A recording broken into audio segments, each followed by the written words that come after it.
Hi, welcome to Detours Understanding Acquired Brain Injury. And I want to talk about what's probably one of the most challenging deficits associated with metacognitive and executive disabilities, and that is cognitive inflexibility. And you find this with a lot of frontal lobe injuries throughout the prefrontal cortex. So it isn't just in one area, but and this is exactly what it sounds like. Patients with this have problems adjusting their thinking to new situations. They have trouble falsifying their thoughts, their beliefs, their understanding. When new information comes in, they have trouble absorbing that new information and using it to change their thinking or behavior. Things that were effective before, when they're no longer effective, they can't change their beliefs. And it's not just behavioral, but it's higher order thinking as well. If a way you did something at work, for example, worked before, and now they've implemented, say you did things on paper, and now they've implemented an electronic system, you may have a darn hard time using the new electronic system or not be able to use it at all. You may end up being terminated because you just cannot make a change. Or if the way you used to drive, the routes you used to take are now closed, you may still keep trying to go those old ways, even though they're now maybe a bridge is out. And these are extremes. There may be more subtle, maybe your way relating to somebody. Because you can't do certain activities, you can't do certain things, and you keep trying to, or the person you're connected with, ways of relating to family members. Persons with cognitive inflexibility cannot make adjustments. If somebody doesn't have a certain time available or can't do something in a certain time, the survivor with brain injury may get really mad because it's got to be this way and it can only be this way. It's not their fault, but it is a problem because they have trouble with new learning, and they have trouble thinking about things in different ways.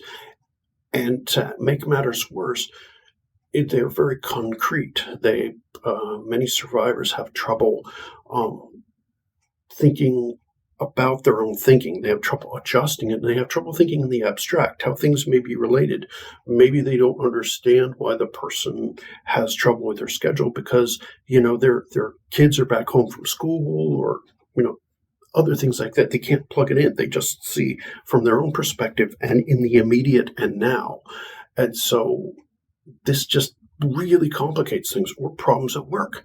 Maybe there's a new assignment that requires this computerized system or whatever.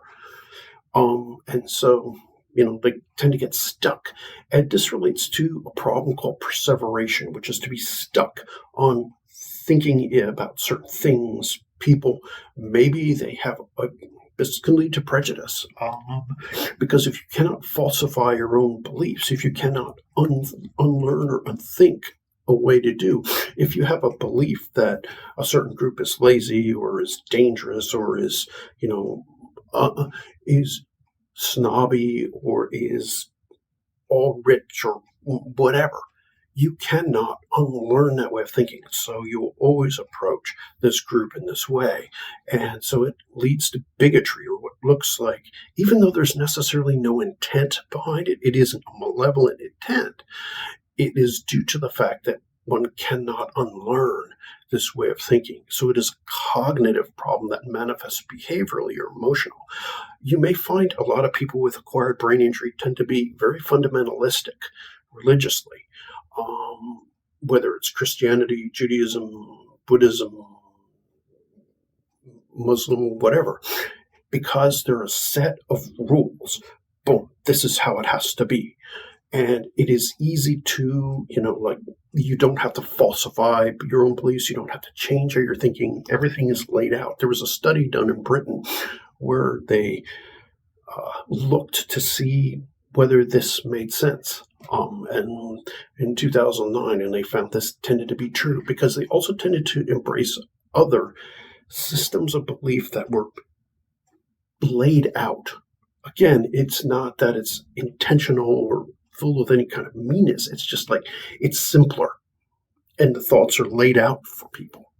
And any other dogmatic approach. For example, if you have kids and they were like 3 or 4 and you went through a red light making a left or a right, whatever the rules were under the circumstances, the kid's like, "Ooh, you went through a red light." This is that cognitive inflexibility I'm talking about.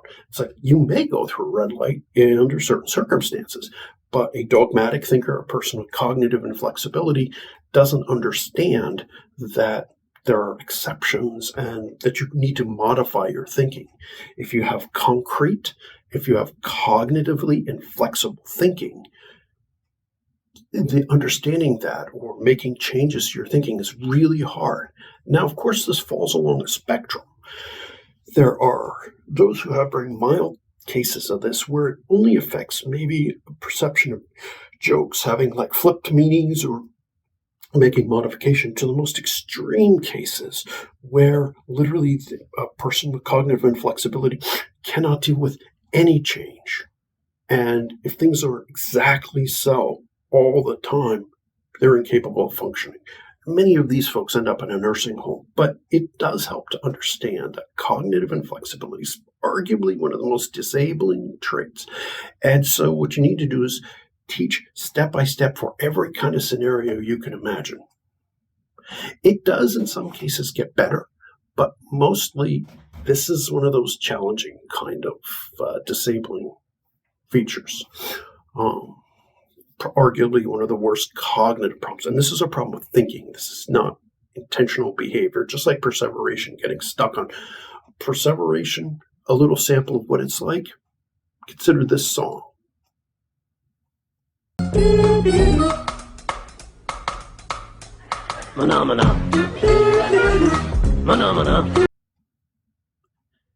That's an earworm, and that gets stuck in your head pretty easily.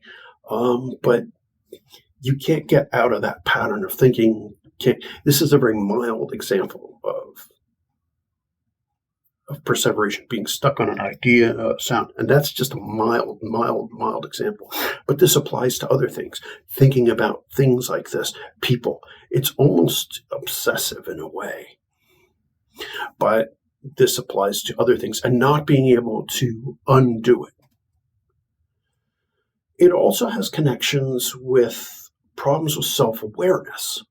Not being aware that you have these problems. And then you get angry and aggressive and fight with people. No, that's not true. You're wrong, and starting fights and arguments over it because they don't realize they have these cognitive problems. And so that just doubles down on a difficult situation.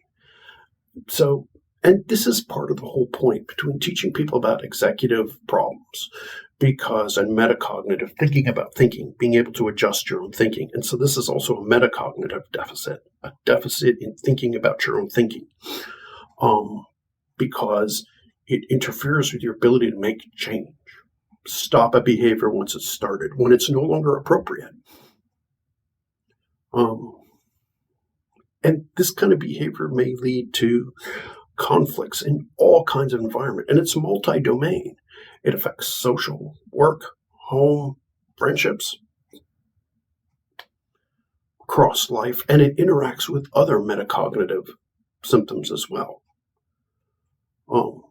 It may impinge upon the ability to get started, adynamia.